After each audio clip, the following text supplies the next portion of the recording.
ایک عورت کے بچے زندہ نہ رہتے تھے۔ 6 ماہ بعد ان کو کسی بیماری کے سبب موت آ جاتی۔ اس طرح سے اس بیچاری ماں کے 20 بچے قبرستان پہنچ گئے۔ اس کے 20 بچے قبر میں یکے بعد دیگرے چلے جانے سے اس کے غم کی آگ اس کی جان میں بھڑک اٹھی۔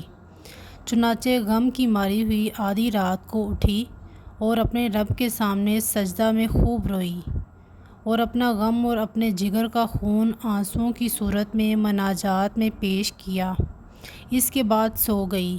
خواب میں دیکھا کہ وہ جنت میں سیر کر رہی ہے اور اس نے وہاں ایک عالیشان محل دیکھا جس پر اس کا نام لکھا تھا اور جنت کے باغات و تجلیات سے یہ عورت خوش اور بے خود ہو گئی۔ اس کے بعد فرشتوں نے اس سے کہا کہ اے عورت، یہ نعمت بڑی بڑی عبادتوں اور محنتوں سے ملتی ہے، لیکن تو کاہل تھی اور عبادات سے اس مقام کو نہ پا سکتی تھی، اس لیے اللہ تعالیٰ نے تجھے یہ مصیبت دے دی ہے جس پر صبر کے عوض تجھے یہ جنت اور محل دیا ہے۔ پھر اس عورت نے خواب میں وہاں اپنے بچوں کو دیکھا۔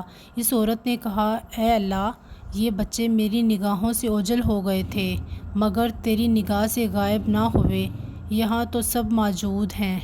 اس کو خواب میں اس قدر خوشی اور تسلی ہوئی کہ جوش میں آ کر کہنے لگی، اے میرے رب، اگر تو مجھے دنیا میں سینکڑوں سال اسی طرح رکھے جس طرح میں اب ہوں تو کچھ بھی غم نہیں، بلکہ اس سے بھی زیادہ تو میرا خون بہا دے تو بھی میں راضی ہوں کہ یہ انعامات جو آپ نے عطا فرمائے ہیں یہ تو میرے صبر سے کہیں زیادہ ہیں۔